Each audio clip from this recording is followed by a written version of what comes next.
రామతీర్థంలో శ్రీరామనవమి వేడుకలు ఘనంగా జరుగుతున్నాయి. సీతారాముల కళ్యాణం తిలకించేందుకు వేలాదిగా భక్తులు తరలివచ్చారు. ప్రభుత్వం తరపున మంత్రి కొండపల్లి శ్రీనివాస్ పట్టు వస్త్రాలను సమర్పించి కళ్యాణ వేడుకల్లో పాల్గొన్నారు. రామతీర్థంలో జరుగుతున్న కమనీయ కళ్యాణంపై మరింత సమాచారం మా ప్రతినిధి రమేష్ అందిస్తారు.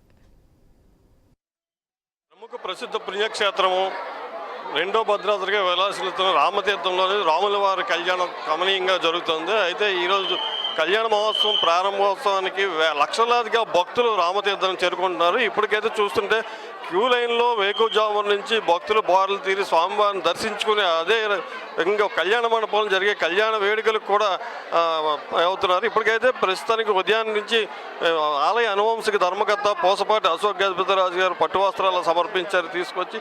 అదే తర్వాత ప్రభుత్వం తరపున మంత్రి కొండపల్లి శ్రీనివాసు హాజరయ్యి సతీసమేతంగా హాజరయ్యి ముత్యాల తలంబ్రాలు పట్టు వస్త్రాలు సమర్పించారు. ఇకపోతే ఎంపీ కలిసిరెడ్డి అప్పలనాయుడు ఇలా తదితర ప్రముఖులంతా ఇప్పటికే కళ్యాణ మహోత్సవంలో పాల్గొని ఉన్నారు. ఒక రకంగా చూసుకుంటే మనం ఇప్పుడు చూస్తుంటే భక్తులు బారు క్యూ లైన్లో ఒక్కసారి చూస్తే స్వామివారి దర్శనానికే ఎక్కువ సమయం పట్టే ప్రత్యేక పూజలు చేస్తున్నారు.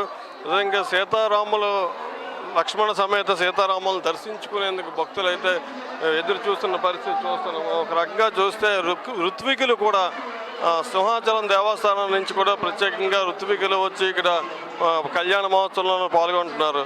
చూస్తే ఒక పక్క చూసుకుంటే పోలీస్ శాఖ ఆధ్వర్యంలోని పటిష్టమైన ఏర్పాట్లు చేశారు. క్యూ లైన్లోని భక్తులకు ఎటువంటి అసౌకర్యాలు కలగకుండా ఎటువంటి అవాంఛనీయ సంఘటనలు కలగకుండా వేలాది మంది పోలీసులు కూడా ఇప్పుడు గస్తీ కాస్తున్న పరిస్థితి ఉంది. అదేవిధంగా మఫ్టీలో కూడా పోలీసులు తమ విధులు నిర్వహిస్తున్నారు. ఇకపోతే వైద్య ఆరోగ్య శాఖ తరఫున కూడా ఇప్పటికే వైద్య శిబిరాలు కూడా ఏర్పాటు చేశారు. అయితే పలు స్వచ్ఛంద సంస్థలు స్వచ్ఛందంగా వచ్చి మజ్జిగలు పాలు పంచడం చూస్తున్నాము. ఒక రంగం పానకం స్వామివారికి ఇష్టమైన పానకం కూడా పంచడం చూస్తున్నాము.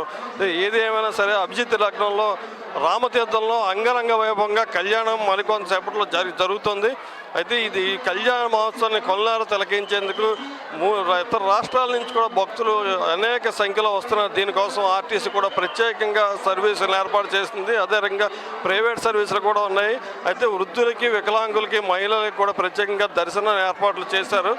ఈ రకంగా చూసుకుంటే ప్రభుత్వం తరఫున పట్టువస్త్రాలు ప్రభుత్వ పండుగగా ప్రకటించిన ఒంటిమిట్టలో కళ్యాణం కన్నా ముందే ఇక్కడ జరుగుతున్న నేపథ్యంలోని ఈసారి సాక్షాత్తు ముఖ్యమంత్రి ఉప ముఖ్యమంత్రి కూడా ఇక్కడికి రావాలని చెప్పి 10 మంది భక్తులు డిమాండ్ చేస్తున్నారు. కెమెరామెన్ మధుసూదన్ రెడ్డితో రమేష్, ఐ న్యూస్, విజయనగరం నుంచి.